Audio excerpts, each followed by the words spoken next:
trees, you kept them misspelled. Oh, been getting some sun. That's only been Yeah, I'm a rookie. Me too, so but you couldn't it's tell. okay. What happened was we took Glamis' That's where I rank around here. I'm just Willie Lowman around here. They made another one and they spelled his name wrong? Yes. I see how it is. Probably Okay. is. I'm It's probably going to be a fun 4 years, I guess. I have one here too. So they lost that. These look like they're from tonight. Yeah, I won the election, but here, this is how it's going to be.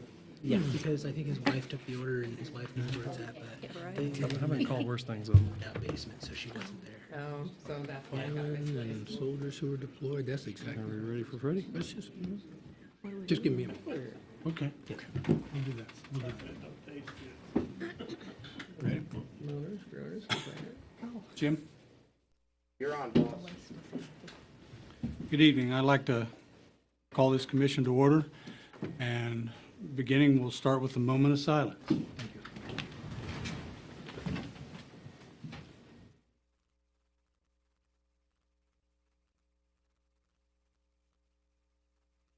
Thank you. I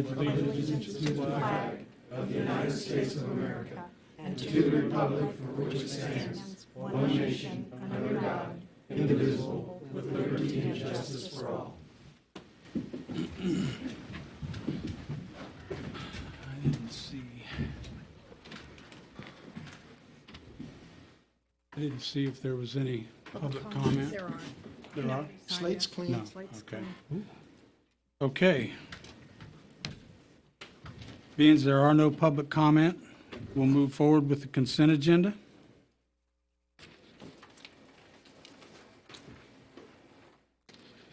And just one thing I wanted to mention on item C, it talked, and I got an answer to it already, but it talks to a 1996 Plymouth Grand Voyager, then it talks about a trailer, and then it goes back to talking about a Voyager.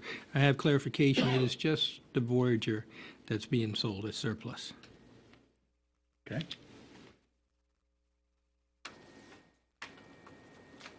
I'd move to approve the consent agenda as described. Second. Having a motion and a second. All those in favor, say aye. Aye. Those opposed, same sign.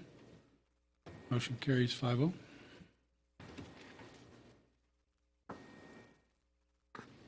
Now we'll go into special presentations. Peace Officers Memorial Day and Police Week proclamation presented by myself. Yes, ma'am.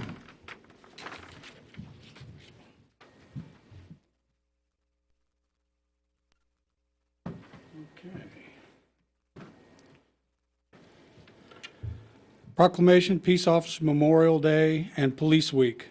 Whereas the Congress of the United States, by resolution passed in October 1962, designated May 15th of each year as Peace Officers Memorial Day, and the week in which the 15th falls as Police Week.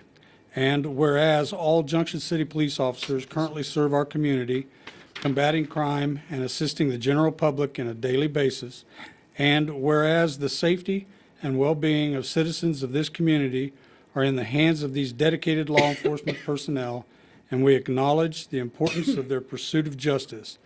Now, therefore, I, Mick McAllister, Mayor of Junction City, Kansas, do hereby proclaim May 15th, 2015, Peace Officers Memorial Day, and May 10th through 16, 2015, Police Week.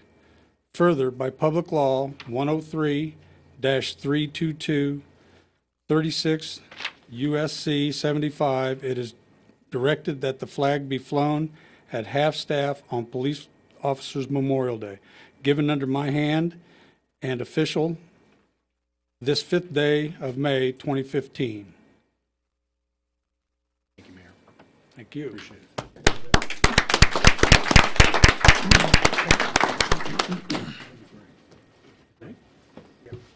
Tyler, can you take a picture for us, please?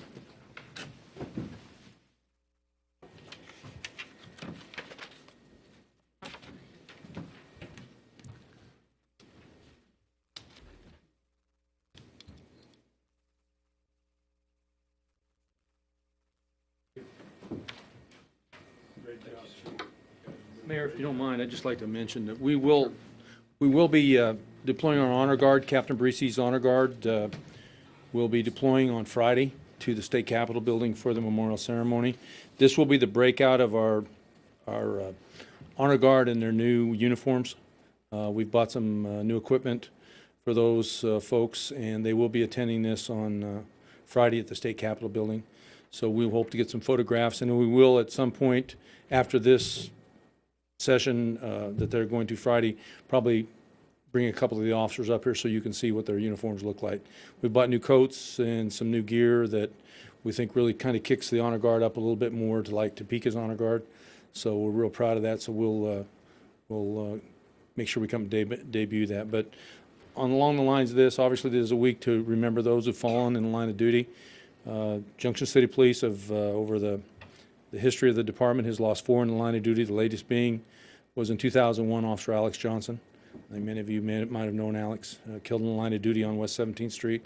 But it's just a year to reflect, or time of year to reflect and remember those who've paid the ultimate sacrifice for serving their community. And so it's just, in these trying times that we have, it's just always good to remember that. Thank you.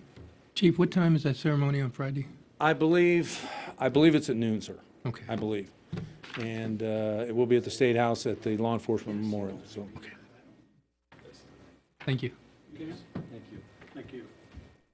Okay, we're going to do the proclamation of National Public Works Week in Junction City.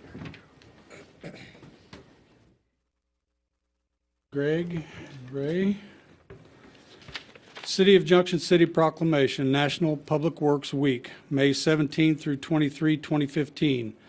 Whereas Public Works services provided in our community are an integral part of our citizens' everyday lives, and whereas the support of the understanding and informed citizenry is vital to the efficient operation of public works systems and programs such as water, sewers, streets, and highways, public buildings, and solid waste collection. And whereas the health, safety, and comfort of this community greatly depends on these facilities and services. And whereas the quality and effectiveness of these facilities, as well as their planning, design, and construction, are vitally dependent upon the efforts and skill of public works officials. And whereas the efficiency of the qualified and dedicated personnel who staff public works departments is materially influenced by the people's attitude and understanding of the importance of the work they perform. Now, therefore, I, Mick McAllister, Mayor of the City of Junction City, do hereby proclaim the week, May 17 through 23, 2015, National Public Works Week in the City of Junction City, and call upon all citizens and civic organizations to acquaint themselves with the work and services in which our public works staff provides, and to recognize the contributions which our staff and officials make every day in bringing and providing safe, efficient, and quality public services. Given under my hand and seal of the City of Junction City, State of Kansas, this 5th day of May, 2015.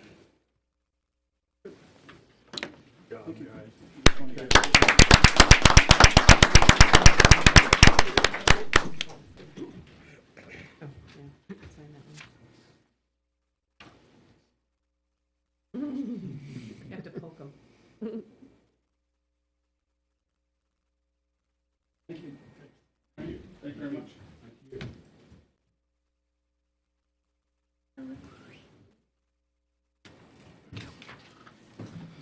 Here's that one back.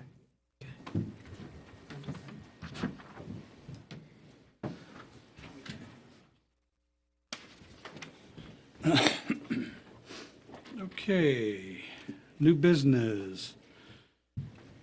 Consideration of a case, SUP 030115, request of Jonathan Greer for a special use permit to allow conversion of a single-family home to an adult assisted living facility at 1221 West 21st Street, Junction City, Kansas. Mr. You're out.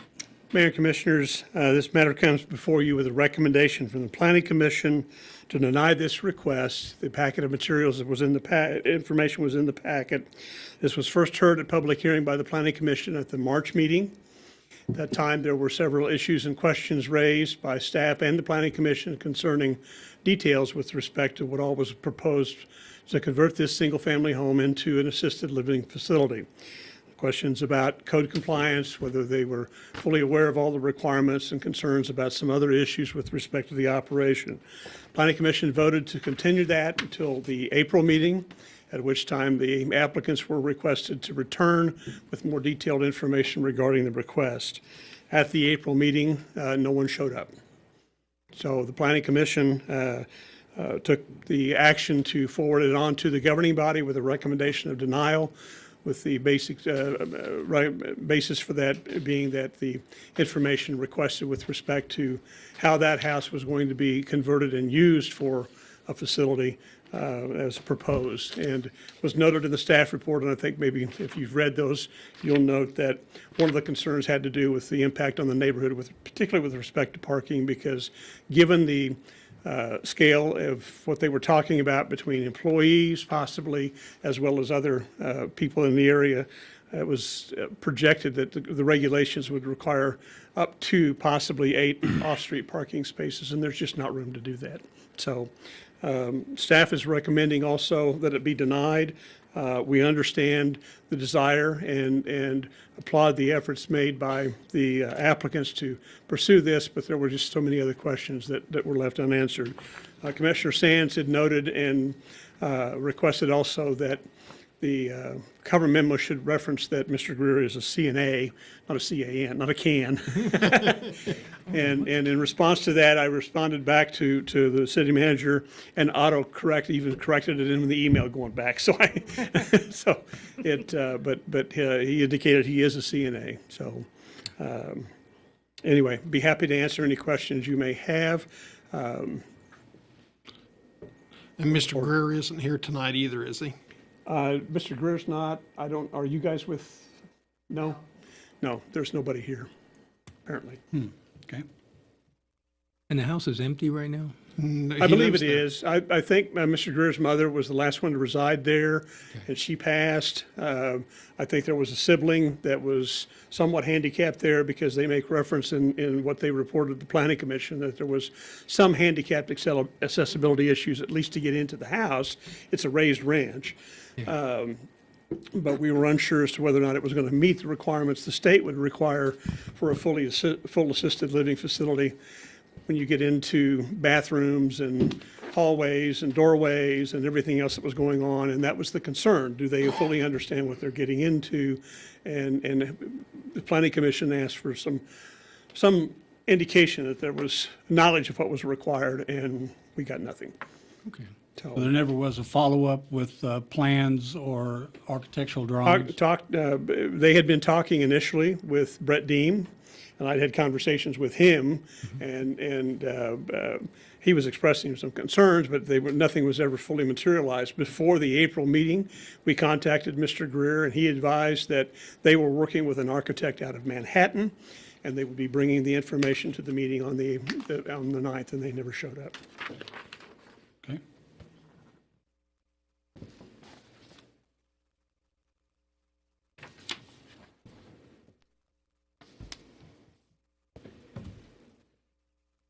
I move the recommendation of the Planning Commission be accepted, and that the request for a special use permit for conversion of the single-family residence to an adult assisted living facility on property zone RG, single-family residential district at 1221 West 21st Street, Junction City, be denied. Second. We have a motion and a second. Is there any further discussion? None here. All those in favor say aye. Aye. All those opposed, same sign. The ayes have it, 5-0. Thank you.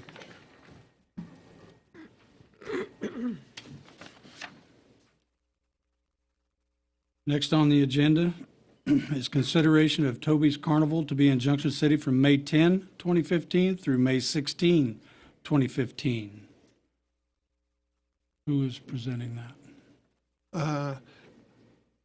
From reading this, it appears that Toby's has been coming here for, 10 years?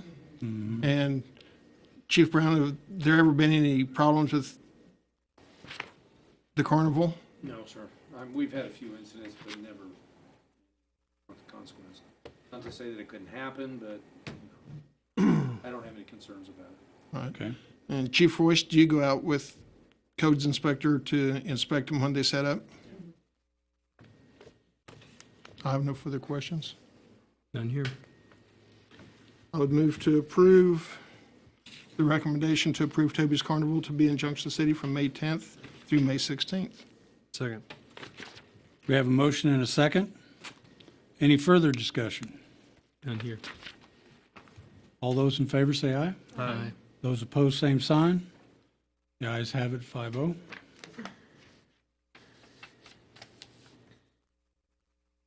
And there was on the agenda next, consideration to allow CBS Signs to install new signs for Sapp Brothers Travel Center exceeding the maximum height allowed by the city code ordinances. Mr. Mayor, real quickly on this one here, this came in as the CBS Signs, we're going to put a new sign up for Sapp Brothers, and they want it to be 53 feet tall. Maximum height according to our code is 50. They had asked for a variance. Of course, I explained to Mark then that that's not a variance issue because it's a code, and if the city wants to change, we'd have to change the whole code. Once Mark told them that 50 foot would be fine, they go, oh, that's plenty, and life is good, and they're going to build a 50-foot sign, which is allowed by code, so no issue. So we remove this from consideration?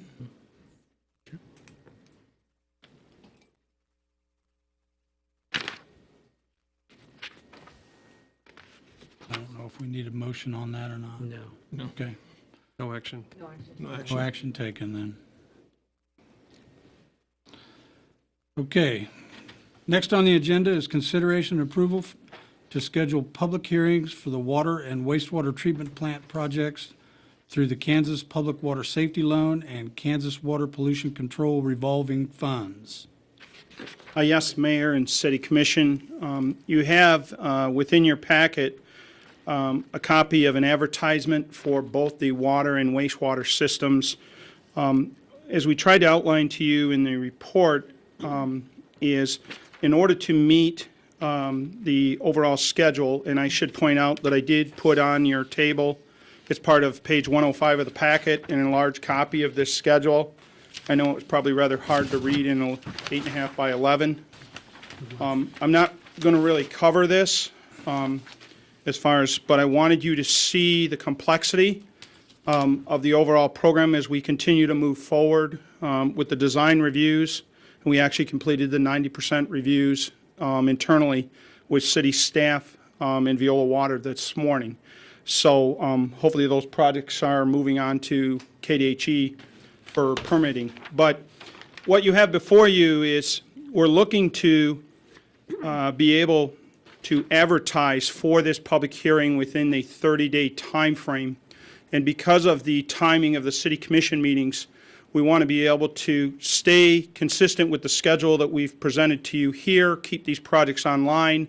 And in order to do that, we're looking to be able to publish those advertisements this coming Saturday to be able to meet the 30-day timeline in order to have these public hearings before the City Commission for June 16th.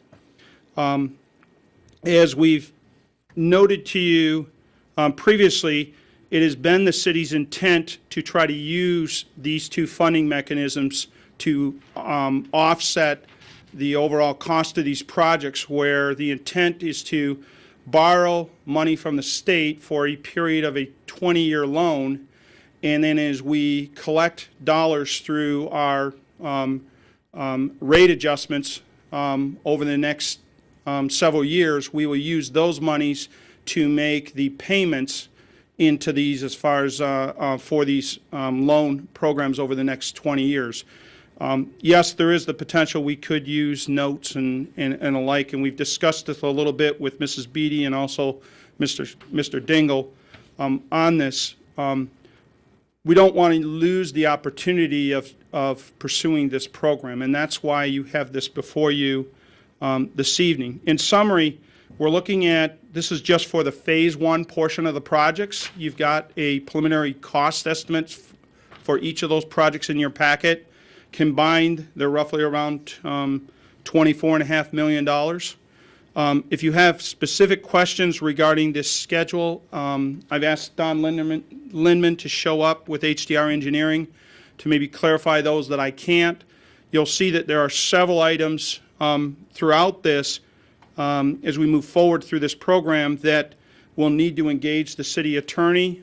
It's my understanding, just briefly talking with her, she's very familiar with this program and has handled this in other communities that she's represents.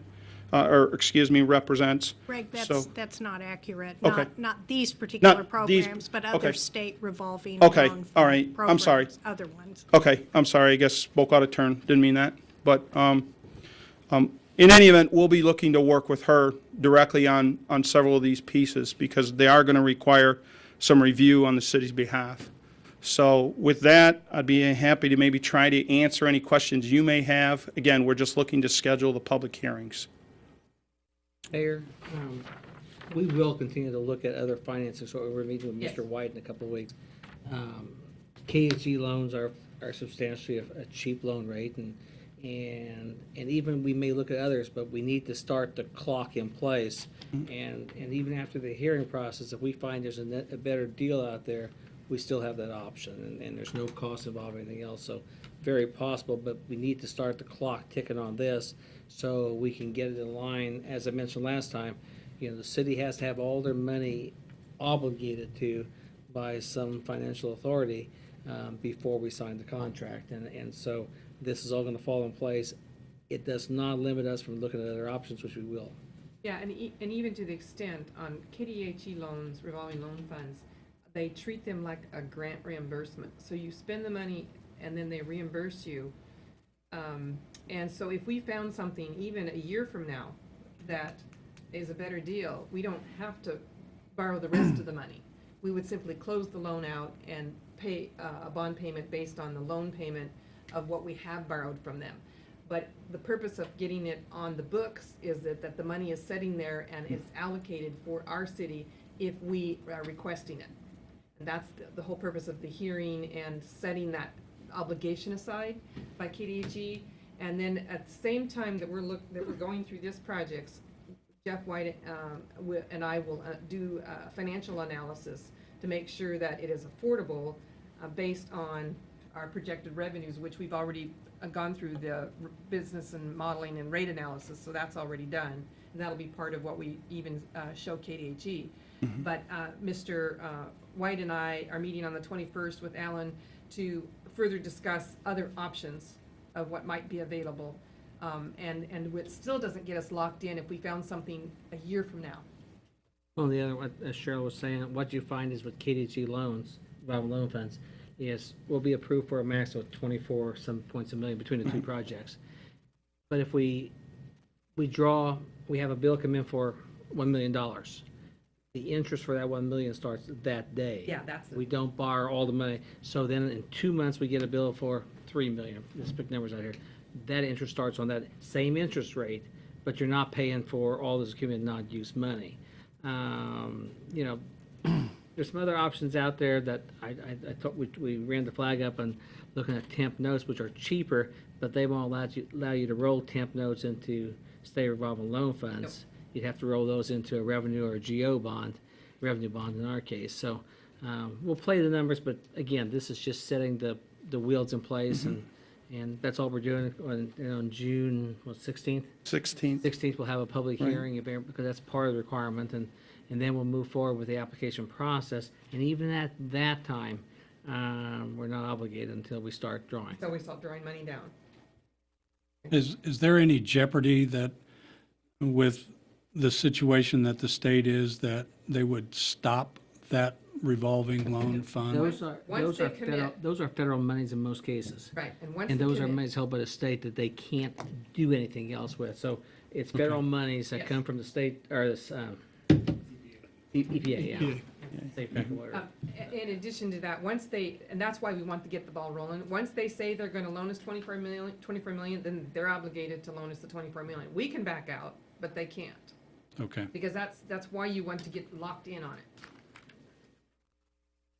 very good. I would Move to approve holding 2 public hearings on June 16th, 2015 to finalize the applications for low-cost Kansas Public Water Supply Loan Fund and the Kansas Water Pollution Control Revolving Fund financing for the costs associated with the Phase 1 water and wastewater treatment plant improvements as presented. Second. We have a motion and a second. Is there any further discussion? Yes. Craig, this is phase 1 and 2. What about phase 3? And I have some questions because I look at the financing, and the financing's going to go out over 20 years, but it's along with 20 years that we expect to get in our rate adjustments that we've already set in place. Right. This program is for only phase 1. Yeah. We actually have 3 phases of the program, and once this program is under construction and substantially complete, and actually, once this is under construction, it's the intent to be able to bring before you a request to move forward with the Phase 2 portion. As you recall, we noted to you these Phase 1's projects, or all these elements in these projects, are really regulatory related. So what we're trying to do is keep the plants in compliance, and that's all 3 plants. So that's what's really included in Phase 1. Phase 2 was to be able to address efficiencies and operations within those 3 plants. And then Phase 3, which are not part of the financial business plan, we pushed those significantly out. Those were projects that were deemed as, I want to call it future expansion or reliability within the community. In other words, an example of that Phase 3 would be a 3rd water tower on the far west side of town. An example of a Phase 2 project would be upgrading and further implementation of the SCADA system, or automating as far as a significant amount of the treatment plant operations. The regulatory part that we're trying to address has to deal with well system capacities, the treatments, the way that we handle as far as treatments at the wastewater plants and the water plants. So, All okay. right. And I missed it. I saw phase 1 and phase 1. It's a 2-part of phase 1. One's a wastewater and the One other is a water plant, and the other, we have 2 contracts. One's going to be for the water plant, and then we've packaged both of the wastewater improvements into one project. That is why there's going to be 2 hearings, because Okay. we'll have hearing 1 for the wastewater side, 1 for the water, again, because they're going to be treated as 2 separate revolving loan funds. I still have the super huge binder that I was trying to digest. It's not very tasty, but I still have it at home. And you would typically, once all these major projects are done, would do another evaluation, Okay. a reevaluation. It would be like an internal audit of what you've accomplished to make sure that what you said you were going to do, it occurred, and is it accomplishing what you had outlined in the original plan? Is the rate analysis, is it all matching up? And then you would go through a process of redetermining whether or not you can afford and/or need to go on to the next set of projects. And so that would have to be completed before I would recommend you would go on further. So in Complete on the financial side of it. So looking at this, we should be able to get this done in finance 20 years, but we should be able to get it done in a year or 2 years? This Phase 1 will be about a year and a half. Okay. We're actually going to be straddling 2 winter seasons. 2 years. Okay. Thank you much. No further questions, Mr. Mayor. Any further discussion? No, sir. All those in favor say aye. Aye. Those opposed, same sign. Ayes have it, 5-0. Thank you.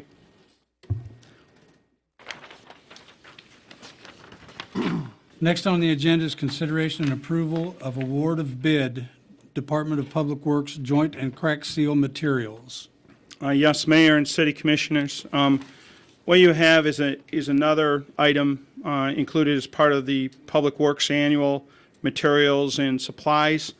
This happens to be for the joint crack seal material that's used as part of the city's annual joint crack sealing program. The reason this is before you at this time is we have a couple of segments that we've identified that they've sort of opened themselves up, and we'd like to try to get them sealed here in the next several weeks. As noted, we direct solicited some companies that we knew provided this product. In the past, there is $30,000 budgeted within a street maintenance fund, within the street fund, for this particular procurement. It's an amount not to exceed. However, in the past, we've used all the material as far as that we basically acquire. We can more than, I call it joint crack seal, as much product as we can get. Typically, this program is done in the fall of the year, but like I said, we have a couple of roads. One in particular is Rucker Road. I want to call it as far as segment right down the center of the road is sort of opened up in the last year, and we want to try to get some material on that. I included on your table an enlarged colored copy. You've seen this document before. It's been updated since because we've added another street project in the program. But the items that are in green are the streets that we'll be looking at joint crack sealing this coming fall. But again, we're looking to obtain your approval for this award of bid to Pavement Maintenance Supply, Inc., for the amount of the $24,650 as presented. With that, I'd be happy to maybe answer any questions you might have. You said Rucker Road is one of the streets you're going to? Actually, it's right. It's a street that opened up this past winter that we did not have in the program when we were developing it last year. So it's not on the map as you see it. We have a couple of other streets. They're smaller that likewise we want to try to get them filled up so that they don't turn any worse than what they already are. These other ones will require, like I said, a significant amount of effort. What we do is we basically turn our street crew or division within Public Works loose about October 15th, and they joint crack seal until the weather basically turns on them, which is when we have to throw salt and sand on the roads, which that basically shuts down the joint crack seal program. And your pricing is actually better now than it has been the past 2 years. Well, I think in part that has to do with the state of Kansas eliminated joint crack sealing as part of their preventive maintenance for this coming year because of budget situations. So I think there are a lot of these kind of companies that provide this material. They're hungry. You know, they're seeing that even though we're a small fish out there, we're still not the largest fish. Even with the state being limited, you got the county agencies that are using a lot of material, and they use a significant amount. But I think that has a little bit of reflection on it.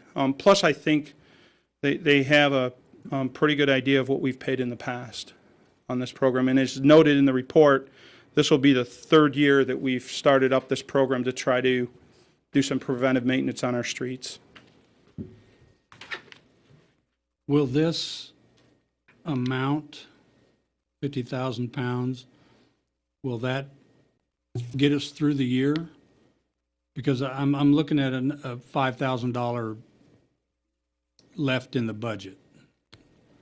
We need to purchase more, or? We're surely, the streets that are identified out there, I mean, we don't have a known number of cracks that are out there. We have a general idea as we grab the segments. And if you'll notice, several of these are ones that we actually microsurfaced. And as we noted to you, microsurfacing only gets you anywhere from 3 to 7 years, depending on the climate you're in. So we're trying to, again, preserve these streets.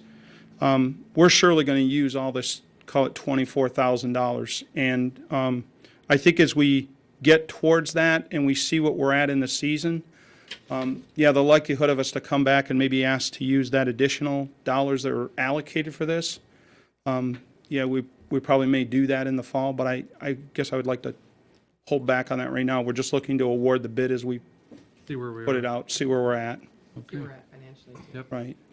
Good.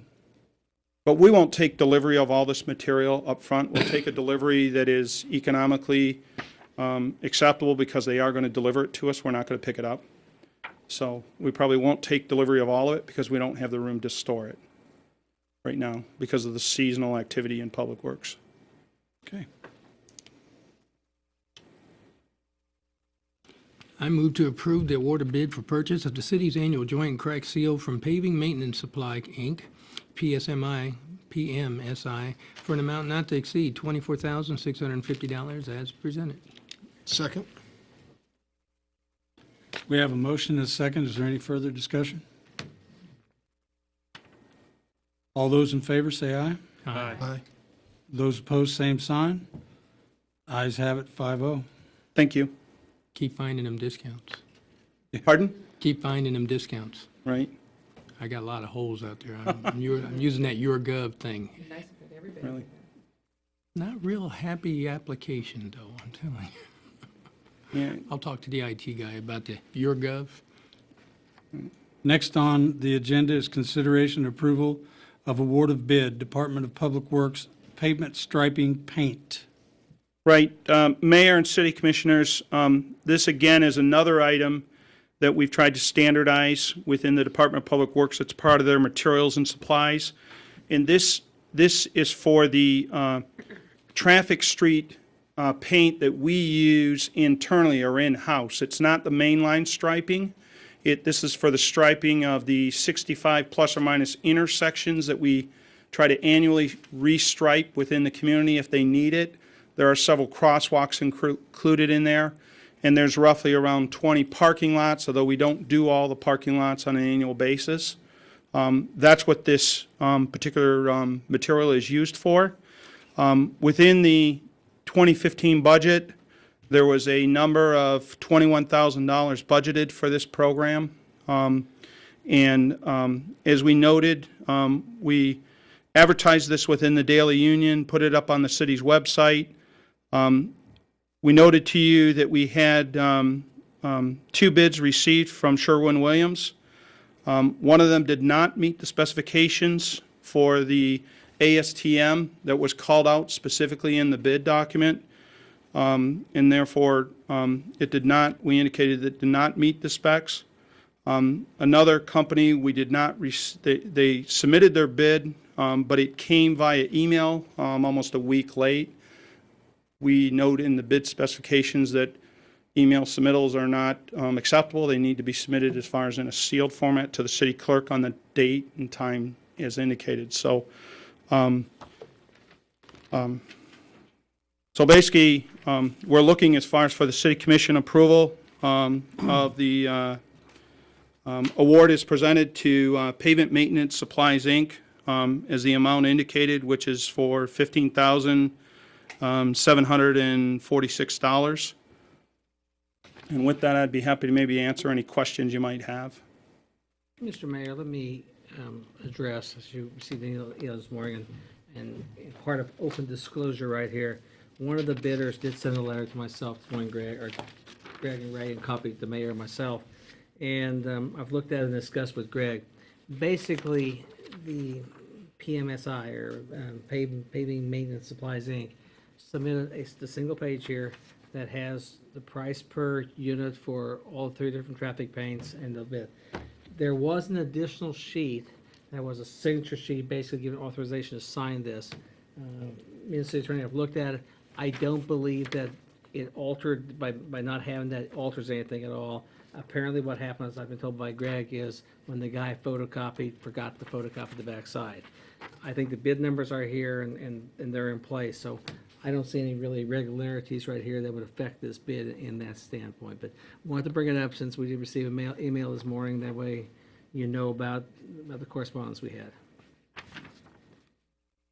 And Katie, I would ask, is that a formal bid that Yes, we that can hang our complies. hat on? Yes. I mean, essentially, the language that was on the back side that he didn't copy, in my opinion, he's already stated on the front side that he is the authorized representative of the company. It says above his signature that he's an authorized representative.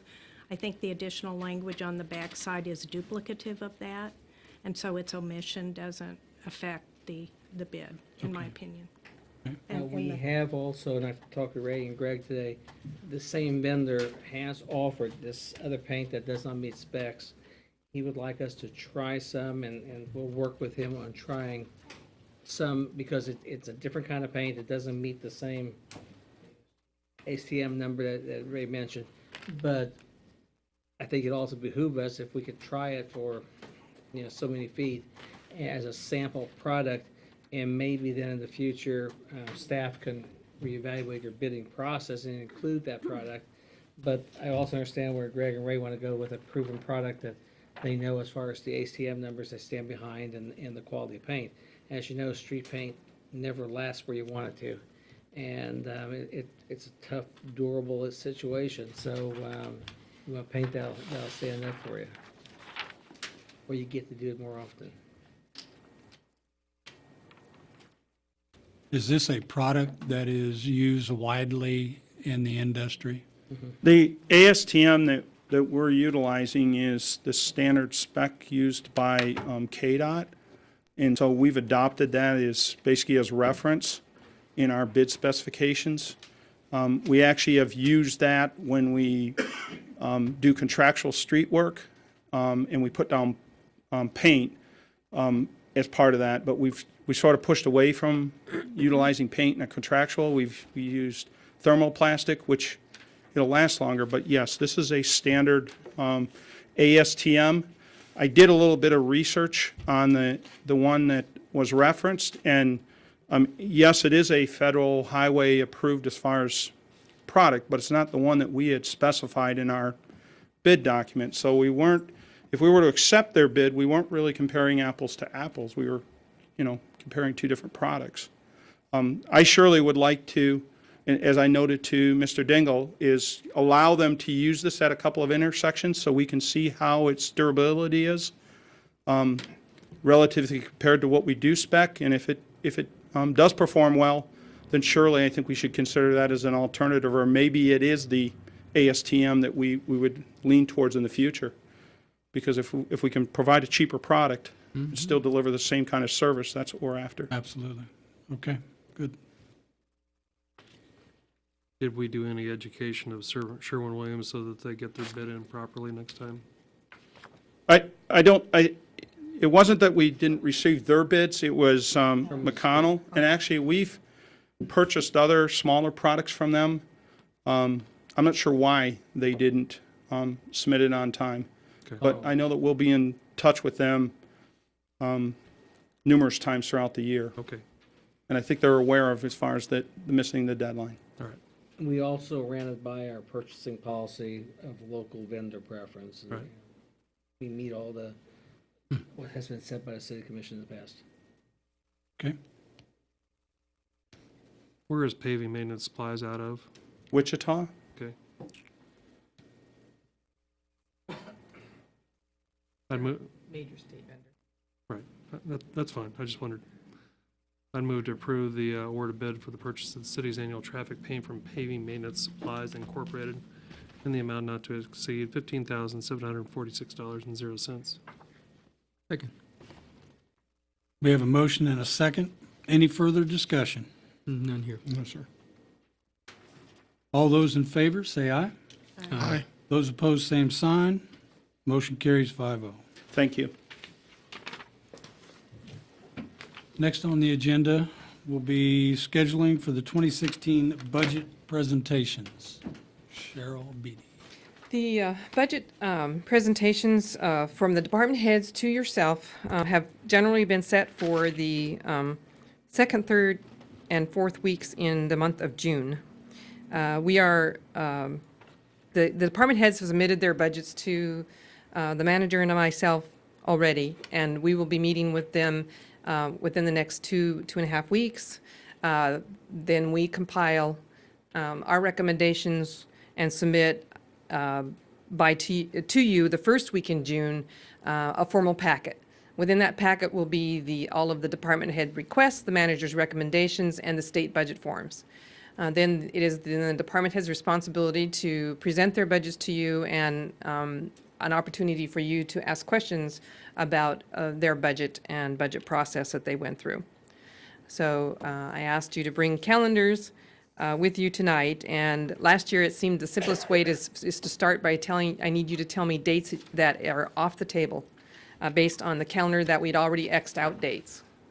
So if you have, if any individuals here have dates that they absolutely cannot make, we can get those off the table, and then we can decide what dates are available and which nights you want it and what time you want the meetings. If you could take 9 June off, which is the second Tuesday. Okay. Everything else works for me. Were we looking at Thursday or Tuesday nights? It'll be up to you as a group to decide. But if 9 is off the table, that's off the table. Thursdays are all good to go, Okay, for me. June 3rd and 4th, I will not be available. okay. Anybody else? It's like an auction. We're holding, here, we got an auctioneer in the room, in the room. We can auction these days off. What do you want to bid? Yeah. I'm out from the 4th through the 11th. 4th through the 11th is off the table. Oh, see how this just narrows it right down? Well, let me narrow it down further. Okay. Have a busy week. I'm out from the 22nd to the 30th. Oh, my goodness. So it'd be the 15th, 17th, and 18th is the remaining dates. With commission meeting on the 16th, Yes. 4 nights in a row. Yes, 4 nights in a row. Or the first week, we got, I mean, there's commission meeting on the 2nd, but we have the 1st and 3rd of that week. No, third, third was taken, third and fourth is taken fourth off out. the table. I said, So basically, the 15th, 17th, 18th, Yeah, we have the first. did you say through the 30th? Did you say through the 30th? Yes. Okay. We could go to first, yeah. It'd go to July 1st. Or July, or June 1st, too. Or yeah, well, that's pushing it really hard for me to get that book done. that's a no. Okay. I've worked the last 2 Memorial weekends. I don't want to do it a third time. There's some benefit in trying to keep your dates somewhat consolidated because as you build the Yeah. process. Right. So the 3rd week then.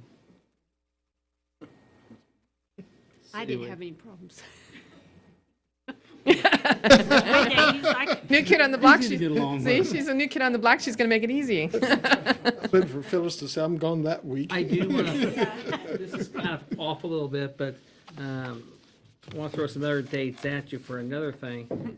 Greg and I have been talking, I think this is going to fit into the budget process. Yeah.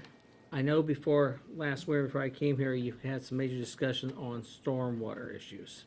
One, the problems we have, and then the financial plan as such.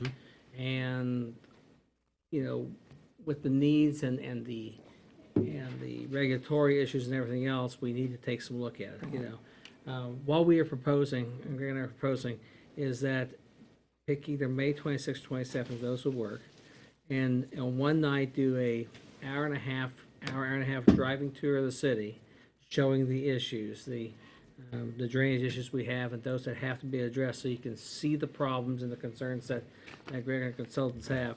And then follow here with a small workshop for 1 hour from 8 to 9. So 6 to 7:30, come back here 8 to 9 then. And then follow the following day with an open house downstairs. And again, you'd be like, but open the public from 2 to 7, open house saying, here's stormwater problems, and to understand the problems. Because I think in not only in this city, but in just reading what's done here in the past, when we talk stormwater and having to look at the costs involved and finding the revenue, and if that becomes a piece of it, you know, that I think falls, I mean, even though it's not part of the budget, but it's still your total money that we're gonna be requesting from the public, be it through taxes, be it through Or water fees. fees, wastewater fees, stormwater fees, and it's that whole package together, and how do you balance it? And you know, and what Greg has relayed to me is we have to take a look at these stormwater issues. You know them probably more than I do. We have to look at them, and if there's a cost in there, as you realize that, what's it gonna do to the rest of your budget and how you balance it out? And so, we would like to either go the 26th or the 27th to have a driving tour one night, Of May. Of May. of May, of May. Either one of those nights, the 26th or 27th, and then the following day would be an open house downstairs. Would either of those days work for all you? 26th works for me. 26 works for me. Should be okay. I'll drive around, take a look at them. I have a graduation. Is that one you're not going to be here? Okay, either day you'd be bad. No, neither one of them. Okay, 26th, okay then? 26th. So May 26th for It'd be actually for a work session for stormwater. stormwater, but again, I think it, in essence, is a piece of the budget piece, because it's all the package we have to look together with finance. Okay, then what I have tentatively then here for June is the 15th, 17th, and 18th for budget. Now, remember last year, you did get through the budget process in 3 nights, and we only set a 4th one for a tentative. We could do a tentative for July 1, if you wanted a tentative date for July 1, in case we need it. Can we call that very, very tentative? Yeah, very tentative. Very tentative. Fine. And you could, that one you could even set up for the second week in July as well, because really, the numbers from the county don't come until July. We do need to meet in the month of July anyway to do a final review and setting of the final review to set it for public hearing. But that could be very tentative at this point, and we could set it in June. We can wait if we need it. So I have 15, 17, and 18. So I'm requesting a motion to set the budget work sessions for June 15, 17, and 18th at 6 o'clock? Or do you want it earlier? 6 is fine. 6 o'clock. 6 and 6, hour and a half. Moved. So moved. Second? Okay. Okay, we have a motion and a second. Is there any further discussion? Being none, all those in favor say aye. Aye. Those opposed, same sign. Okay, and to wrap up on the May 26th, you'll need to set a work session for May 26th. And at on May 6 o'clock 26th, are you planning on all of us riding around together? In the van? So then do we need to invite Kevin and Mike to ride with Yes, us? yes. And it'll be open. There's enough, space in the van for them to ride with. I can Yes, scare 'em. I reminded Ellen that the press needs to be present if they so desire to be. Put a trailer on? And I'll do my recon early. Okay, and we'll have the van here ready for whomever wishes to ride in it. Okay. Might have motions. And you need a motion for the set the work session. I would move to set the date of the 26th at 6 o'clock in the evening For stormwater. for stormwater workshop. And it'll be about an hour and a half tour with both the radio and newspaper with us. And then follow it about an hour here. And followed back to here for work session. And followed up with the work session here for an hour, as stated. Sorry. Second. Got a motion and a second. Any further discussion? All those in favor say aye. Aye. Those opposed, same sign. Carries 5-0. Okay. Now we have commissioner comments. Commissioner Ryan. Thank you, Mayor McAllister. I've had a request from several teachers at Washington School to consider changing the 100 block of West 15th to one-way traffic only. Before school, when people are dropping children off to go to school, that gets fairly busy, but after school, every now and then we do get to witness road rage up there. And as substituting, I've sat out front and seen it happen. If traffic was all moving the same direction, at least you could have one lane of traffic moving down the center of the street and cars parked on either side. Something to consider for next school year. Can you get a report, Chief? Commissioner, I'm just going to tell you, it's like that way around every school. I mean, we have trouble, we have the same complaints at Westwood School, we have the same complaints at Sheridan School, we have the same complaints at the Freshman Academy.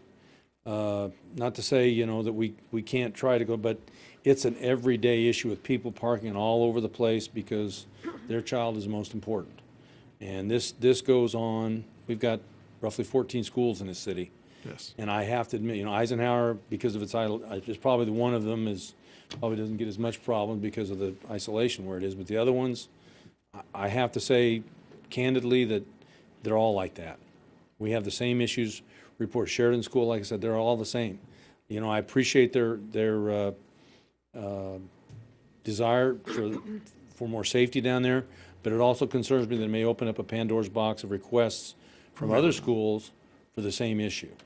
Obviously, that will be up to you guys. I think that it would be a precedent if we did that. And, we've had a lot of complaints from these other schools about the same issues. We try to address them, but we're only so big. Routinely, I don't have more than about 6 officers on the streets. And that time of the afternoon is always very busy for us anyway. So, you know, I do have one officer that we're really hitting the school zones hard in the morning and stuff now that we've been able to do more of that. But, again, I think it could open a Pandora's box of requests from other parents in other areas and teachers and stuff. So, and we could have a lot of one-way streets if that, but ultimately the decision will be yours. I just wanted to point that out.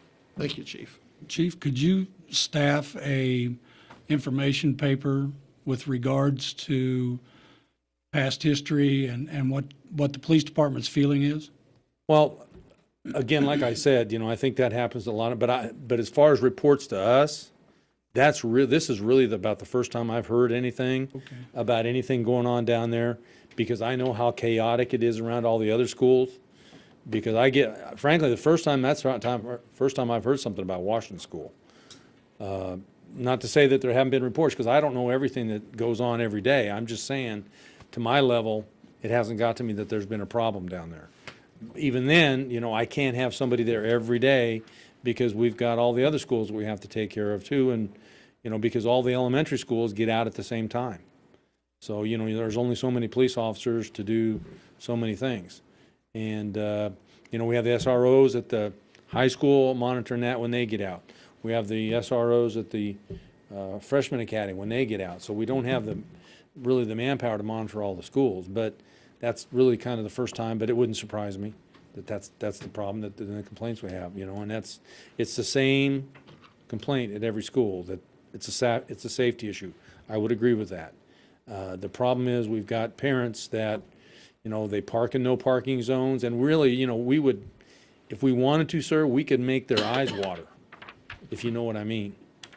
It's just I mean, everybody would get a ticket if they went. I mean, we could really, this place would be full every Tuesday, every 2 weeks. You know, so. Budget time. Why in the school district? And I think a lot of people know what I'm saying is true. Yes, it is. We could just, Responsibility here. you know, and it's a lot of it goes on the parents themselves, Yeah. because they think they have to get right there to get their little one into the car. Not to say they're not important. They are important. But they could park a half a block away and walk Exactly. them to the door. Exactly. And that's a problem, sir. Okay. Okay? Before we start considering, I think we should really think about it.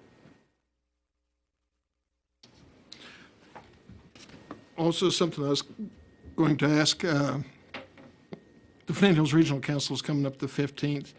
I'd visited with Commissioner Chairman Bennett from the county, and he had asked if we could take the city van one month and then he'd bring the county van the next month going down there. Several of us from both entities go down there, and we could carpool, and Good idea. so. Tell us when. The next meeting will be May 15th. What time do you need it? We're just going over to Manhattan, so we need to leave here 8-ish. 8 or a little after. We'll have it here. And every month that meeting's in a different city. It just happens to be Manhattan in May. And you'll be going with me, right? You and me. That was all I had. Commissioner Sands? A couple things. Is there anything about the metropolitan plan? FERDA will be the 20th. And the MPO will be the 20th. Okay. And that's you and me. Right. Okay. Well, we got a vehicle. Maybe we can get one with lights. You know, I can play with the lights. No. Okay. I'm not certified anymore. I've rode with Chief Ryan before, and you don't need lights. Couple things. We had a FEMA meeting about emergency management preparation for the city and the county today. We are prepared pretty good, but we're not completely there. So on the county website, and you'll get some messages on this, we have to post it this weekend, and then we have 2 weeks to edit it. In that 2 weeks, if you see anything that'll affect the city, that'll affect the county, emergency management-wise, this affects funding that comes to our town for emergency management and disasters again, so we need to be up on this, but do take a look at it. If nothing else, I'll take a look at it, and I know the chief of police and the chief of fire will be taking a look at it also. But you have to go to the county site, and he'll let us know when it's out there. As we were leaving the Opera House from the KEMA, I'll say, not the FEMA, but the KEMA, the money comes from FEMA. The Opera House, there was a young man setting up there, and they're not specifically guitars, but he's got an awesome display of irregular shaped guitars with some nice stacks of amplifiers. They'll be on display at the Opera House for the rest of the month, and I think it's on the 28th. They'll have a social where you can come but if you have a desire to play and you do play guitar, take a look at them. They're irregular guitars, but he's put some work into them, and he's here from, I believe it's Arizona and New Mexico, and he brought his guitars and his amplifiers up here. So if you play, you should go by and take a look at them. Even if you don't play, I think you'd be impressed. It looks like a chopper, but chopped in a way that's a guitar. This weekend, the CVB was out in Wamego. I went out to visit them. I know 7,000 other people did on Saturday, and probably near that same amount went out for the Kansas Sampler. Our CVB, Convention and Visitors folks, did an excellent job. And out of all the tents I walked into, it's just something when you walk into the Flint Hills tent, it was special. They do a good job. Their tent just looks bigger, it's neater, it's nicer, but it's not taken away from the other CVBs because they had a lot of information. So if you have a problem on what do I do this weekend, within an hour, there's so much you can see. The natural rocks up by Minneapolis, trains, and if you haven't been to the Wamego Park, that's a nice place. But this year, there's a lot of travel. Check with our CVB, or you can go online to the Kansas Tours and Travel, and you'd be amazed at what's here in Kansas. This Thursday is a Chamber Out to Lunch. If you want to be a Chamber member, or if you are part of the Chamber, or you want to network and get out with more of the Chamber activities, Thursday, 12 o'clock at Bella's, Chamber Out to Lunch. It's something we used to do. We haven't done it for a while. On my way here this evening, and I drive 5th Street a lot, and I know questions have come up, and we patched a couple of holes that were immediate, but I want the public to know that 5th Street is on the project. It's on the hit list. This thing here, this project sheet for this year, is somewhere up. It's on the city website, but once you see it, you'll see what projects are being done. And I admit, 5th Street is pretty rough, but it's going to get done this summer, so 5th Street will get improved. And along with 5th Street, if you have a smartphone, I get a lot of people wanting to call me for pothole, and I don't mind the potholes, but we should kind of contact the city or Public Works. But there's a great way to do it, and that's on your smartphone. If you have a smartphone, download the YourGov, Y-O-U-R Gov, and then what you can do is you take a picture of the pothole. You can send that pothole immediately to the Public Works Director, and Ray's folks over there, Mr. Ibarra, and his folks will get that right away, and they'll know exactly where that street light's out, where the pothole is.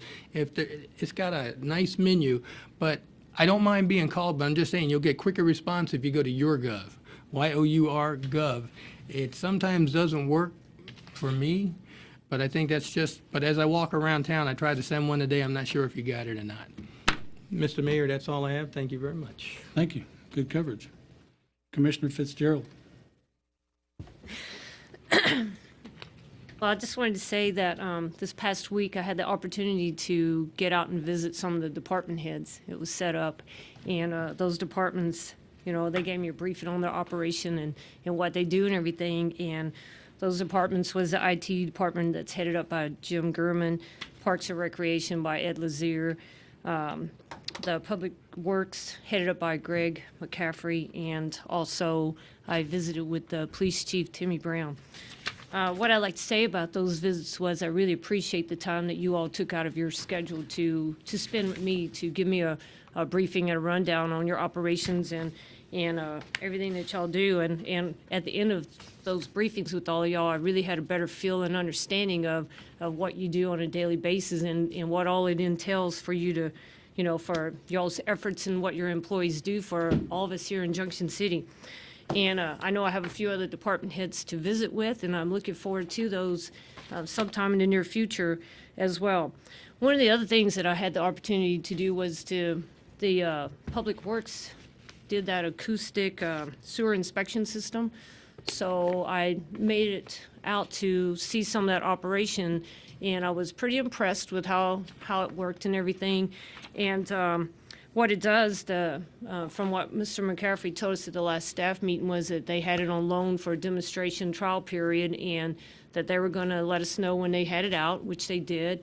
And what it allows them to do whenever they run it is to kind of get a feel for how that sewer line looks. And if they came back with something that was negative, then they have the opportunity to send a camera down it or probably flush it out or whatever if it's a problem. But sometime in the near future, what the Public Works folks are doing is, they're working hard to compile that data, and they'll get some of that data back to us in the future as well. So, and present that to us as well. And one of the unique things about it is if you were to just go to the internet and do a quick Google search for acoustic sewer inspection system, you'll get a bunch of websites that'll pop up and some YouTubes that you can look and see how it works and everything like that. Is that under classic rock or?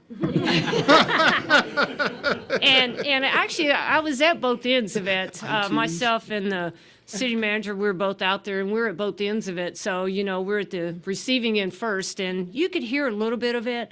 But if you really wanted to get the full effects of it, go to the first, what's it called, the beginning of? Anyways, so that you can hear it all, and it's pretty loud. So, anyways, it was pretty interesting. I'm glad I got to go out and see it because I was kind of intrigued about it, and it sounds like it's a pretty good thing.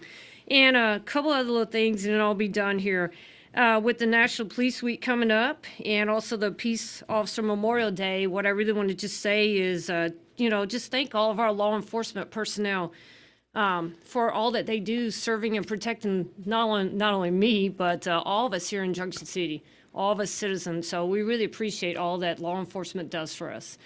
And I can't leave out Public Works, since we do have the Public Works National Public Works Week coming up for Junction City. And again, these are also a bunch of hardworking people that, they do all the public jobs in the town, like they patch or repair our roads, they patch them, they keep our sewer and our water running and everything like that. They do all those types of jobs. So, that's hard work, and I appreciate that as well. So thank you very much. Thank you. Thank you. Commissioner Landis. A couple weeks ago, Junction City lost one of a great physician in Ron Mace. Ron been here for working in Junction City for well over 30 years, and he was a good friend of mine. I think he's probably delivered a few thousand babies and took care of tons of people in this town for many years. And his passing was very, very difficult on our folks at the hospital. He was a great guy, and we will really miss him. Last night I was able to attend the Geary County Schools Foundation dinner over at the Marriott, and what a great resource we have in this community with the Blue Ribbon School District. I think that's truly one of the great things we can be proud of on our community about the tremendous education that our kids have the opportunity to get here. It's it's due to these very qualified professionals that we have in our town that provide these opportunities for our kids. On May 17th, there is the Run for the Wall group that will be coming to Junction City. The arrival time is supposed to be around 4:45 over here at Heritage Park. It is a tremendous and very moving event, and I would invite anyone to come. If you've never been before, it will be a tremendous experience. So please come on down. I'd like to also congratulate all the seniors this year in high school and also college grads. Fortunately, my daughter is one of them, so I'm very happy about that. She's coming off the payroll here pretty soon, so that'll be good. So anyway, Mr. Mayor, thank you very much. They never truly go away. Well, it's great. It sounds good. So, Speaking from lessons. Once again, everything was covered very well. I did want to add to the commissioner's comments that were very, very well put, that I looked at the entrances to the city today, and it's starting to look a whole lot better. The folks are out there working hard, putting in a lot of effort, beautifying, adding mulch, removing weeds. That is what we need to do to make sure that our city's first impression looks good when you pull into those areas, and they do. They are looking better. I commend those folks for the hard work that they're doing, and it's ongoing. And they continue to do a very good job. I'm very happy with that. I wish I could say the same for KDOT. Just before you get to those entrances seems to be about 15, 18-inch tall grass. So it really beautifies our entrances, the work that we're doing. I really appreciate that. It looks good. I also spent about an hour and a half looking at stormwater drainage today after the 2.5 inches of rain last night. And I was pleasantly surprised that the water from the storm last night drained relatively well. Within hours, our system, for the most part, took all that storm drainage away. And I looked from the west side clean to the east side of town. There are a few areas, absolutely, that need a little work, but the system seemed to handle the 2.5-inch rain. May not handle a 4-inch rain, but it was definitely looking pretty good. Greg, I'm going to wait for you to say something about the open house. Right. Okay. I'd like to if I could. Okay. I think that's all I have. Committees were covered. Mr. Dinkle. Thank you, sir. Are you going to cover KDOT projects? I could. Okay, worked it out this week that KDOT let bids about a week or so ago and formulate and approve bids this week for the K-77 projects. And I want to thank our public work, or Greg and his staff and engineering staff, because even though it's a KDOT submittal and everything else, we work with other entities, we're still a driving force in there and have to have a piece of it. And, there's going to be I think it was a little bit over $10 million worth of work done on Highway 77. So that's major for our community. And again, I realize it's a KDOT project, but the good local cooperation really helps and hopefully steers the dollars on that very well. Tyler's going to cover, but Tyler is working on putting our budget items online, having a dedicated website, correct? Okay. And so we'll announce that to the public to follow along. As we move into budget season, of course, it'll be my first budget package here. And I think it's something to remind the public with is that we're going to have to weigh all the wants and needs. And I always say budgeting is like a box, is that we have a box of X size because we know how much money we can take in from property taxes, sales taxes, other revenues. And then we have a box so big, and then we take smaller boxes, be it public works or police or fire, and stack them in there. And if anytime you want to increase the size of one of the boxes, if you want to increase the size of public works or streets, for example, then we, the commission and through staff and public input, has to decide which box gets smaller unless you allow us to make the outside box bigger. And so it's just balancing things there. And I hope that the public understands and watches and listens through the whole process. It's really easy for all of us to say, and I do this on state budgets and everything else, is that we got to remember the city is a package. And sometimes, even though I don't use this piece of the puzzle all the time, because maybe because of the age of my children or the age of whatever the case is, parks aren't as important to me, or senior citizen programs aren't important to me as a young person, or any piece that, but they all fit into the community and how to balance that. So even though it's easy for us to say, I want you to cut that program, but don't cut the ones I use. And it's that balance act, and the more public input we get through the budget process, the better the commission and the staff can work with it, understand the wants and needs of the people. But secondly, it helps guide the whole mission and forward. And no doubt about it, because I've only been here 4 months, but the work that's been done the last 5, 6, 7 years has been phenomenal. I mean, there was a lot of talk about that during the election season, but it has. I mean, not out of the woods yet, and there's still hills to climb. But the stage has been set, and now we just got to keep moving that stage and understanding and buying into it and making sure that you don't starve one program because, I'm an old farm boy, and when Dad didn't fix machinery or replace machinery this year, then about 3 years later, we woke up with machinery that was all in bad shape. And how do you balance that and make that all work? And I think public input is very important, and I'm assuming the commission would, I know staff will listen to everything and how we balance it in there. But you got to realize that when you come up with a great idea, we either got to make one box smaller or find additional funding, and those are the battles that have to do that. I always make the comment that the Ferris tax is the one that you pay and I don't pay, and it's how you balance those things and make a total community. Legislature is back in session. Better be a week today. It's been 5 days now. Haven't heard a whole lot of movement on a lot of stuff, and we're still waiting on the land bank bill yet. Indicated that's still going to happen yet, but that's a very important piece, and I'll be contacting our senators and representatives again this week, just because that bill I think is of importance for us. But there's other communities around the state now. Greensburg, Kansas had a similar situation. They had a tornado 8 years ago yesterday, and they got a lot of land back. And in their case, of course, they got a lot of land but houses because they didn't cover their insurance thing, and it really cost the city a lot in dealing with that, building the community back. So I think we're on the cutting edge of what we're doing, but also, and I know our state senators and state representatives are working hard to make it happen. But we got to make it happen. I mean, it got to end up happening too.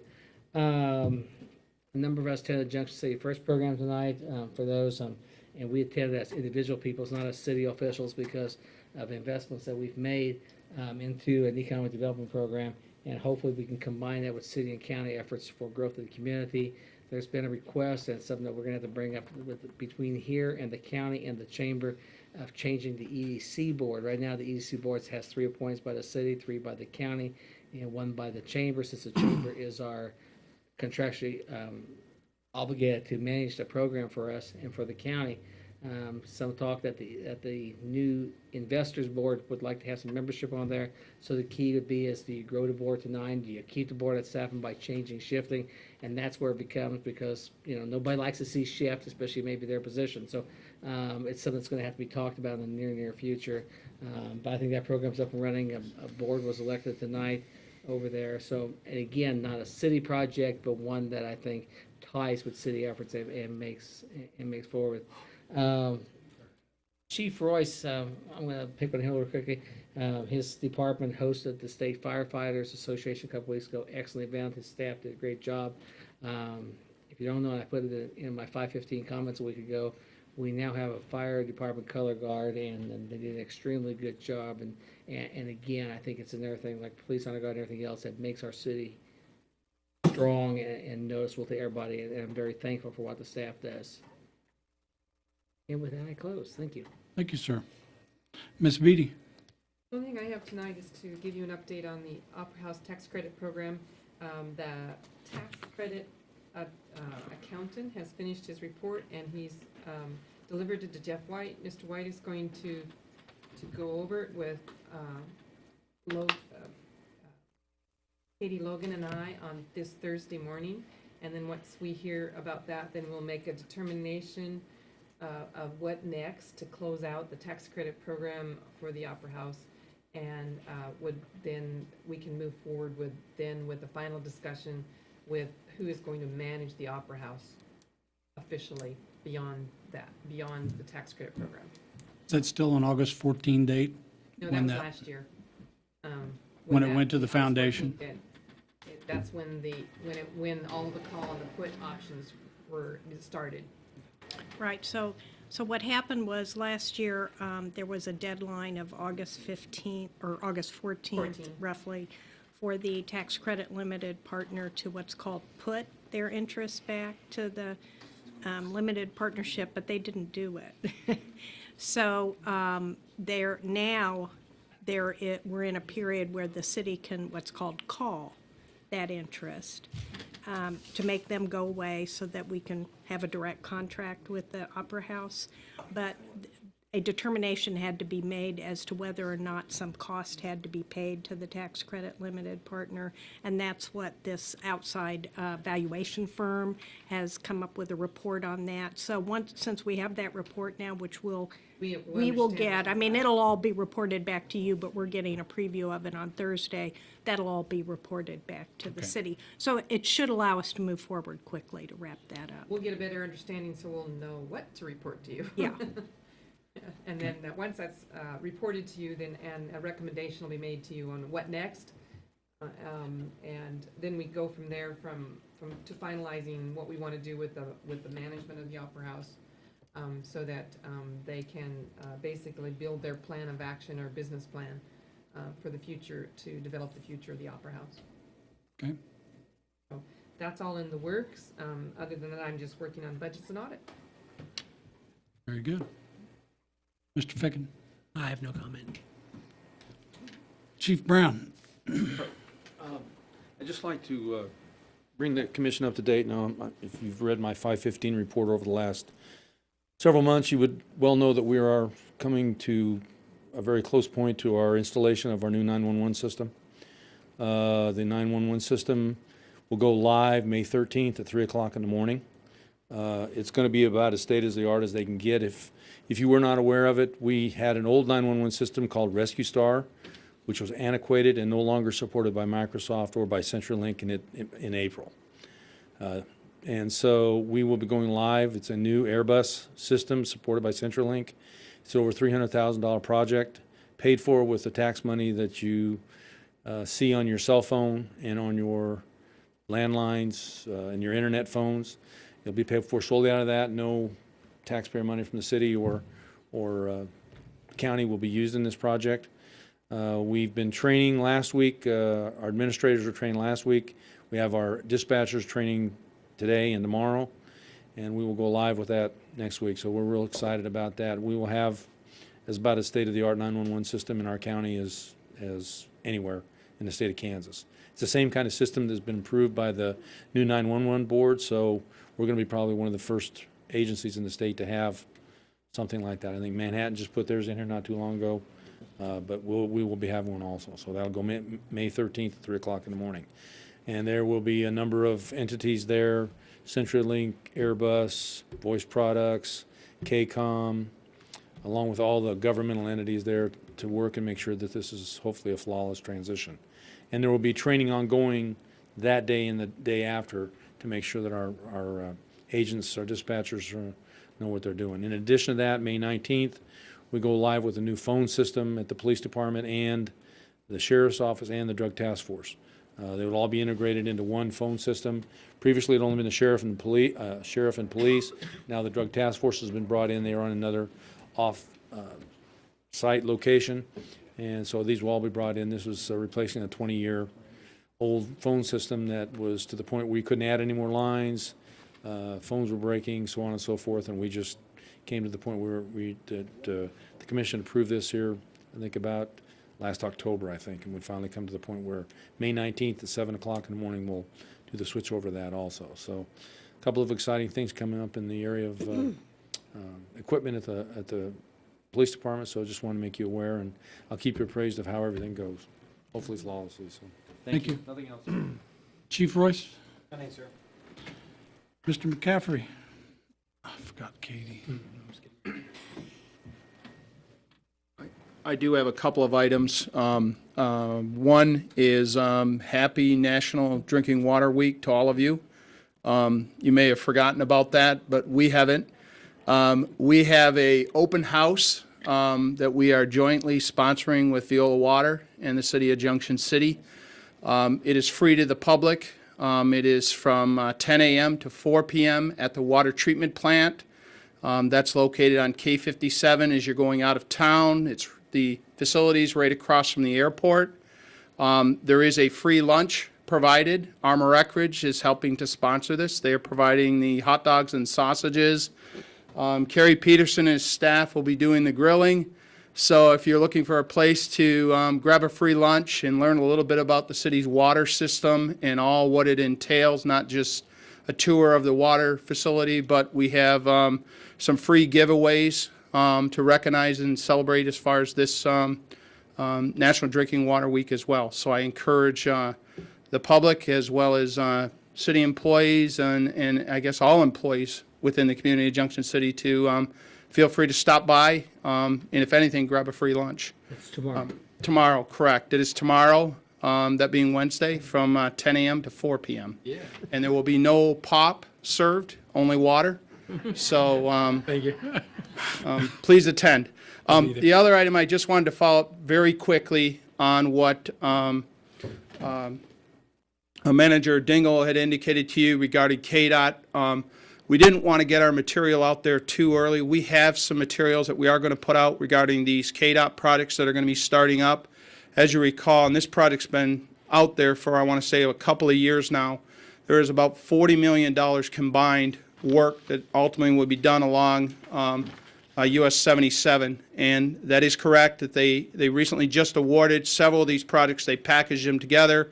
It's a little over $10 million worth. Just for the public's information, the projects that were included in this segment included a diversion diamond. I know that's a new item. We're going to have some material out on the city's website regarding that.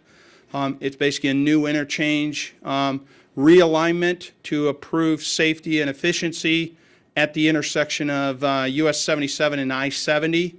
One item that I think the public will really appreciate is there will be a new traffic signal at the intersection of 77, Golden Belt, and Lacey Drive. There will also be some concrete street improvements at Lacey Drive to try to correct as far as that issue. So very excited about that. As part of this project was the upgrades and improvements on US 77 and Rucker Road. That intersection will be upgraded with some laneage improvements as well as being a signalized intersection. And Spring Valley Road will in part be realigned, the part that tees in over at Rucker Road in order to improve, I'm going to call it the stacking ability as well as safety at that intersection. Another part of this project is some climbing laneage improvements along 77 that is north of Junction City will be included as part of this project, and it's all part of, I guess I want to call it a larger scheme as far as given to one contractor. They're anticipating, I believe, the work to start on or about mid to late June, and it likely these projects will carry over more than one construction season as far as to complete. But it is one of many that will be forthcoming. We will get information out on our website as well as make sure that we update the information that we've given to the media over the last, I want to say, year on these projects moving forward. Great. All right? Thank you. Ms. Logan? I don't have anything. Okay. Mr. Gurman? Nothing, sir. Mr. Lazier? Thank you, sir. Mr. Ribera? Did you get the fire? Mr. Urap? You have a brief report of the memo I'd like to give everyone, just so you're aware.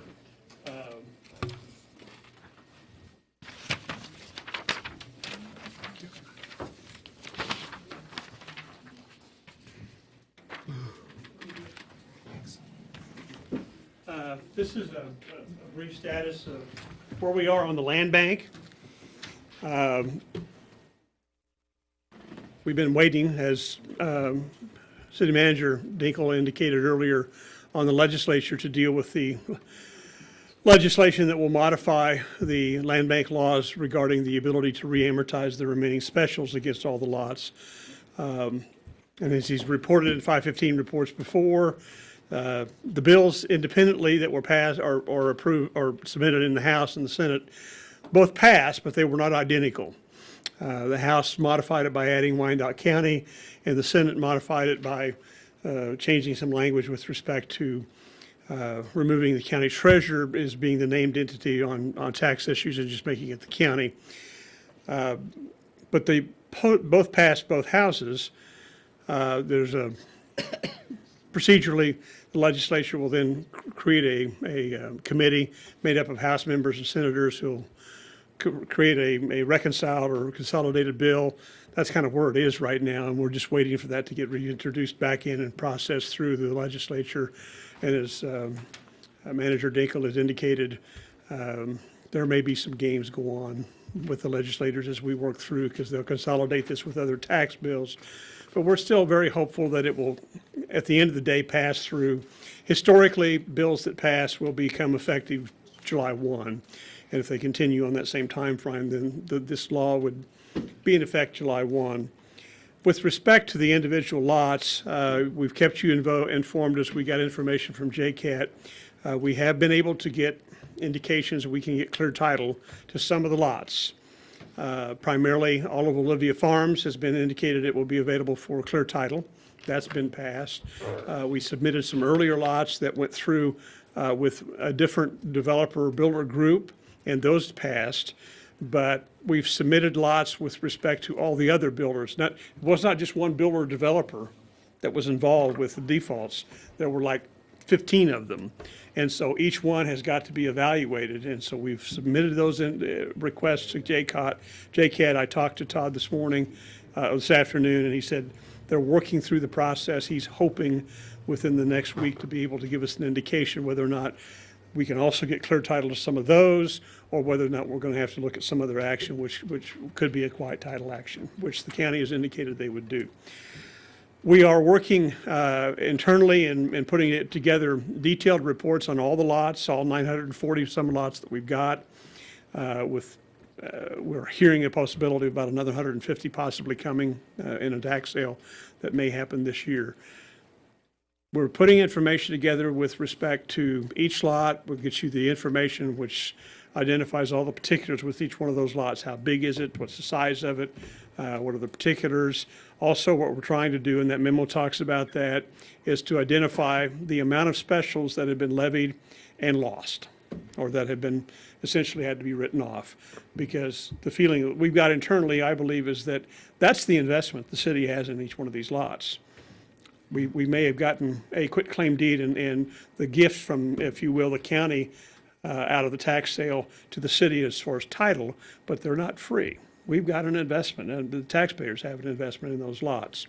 That ought to be, we believe, at least a basis in the discussion of what we do to set prices going forward. And then the other main thing we're working on is figuring out a method of how we want to go about marketing the lots. And as I indicate in the memo, if you read that, right now the train of thought that's being discussed internally, and this is based on earlier discussions with the ad hoc committee, conversations that I've had with other folks who've expressed interest, and we've had a lot of interest expressed by builders, by individuals who want to buy neighboring lots, just all kinds of things.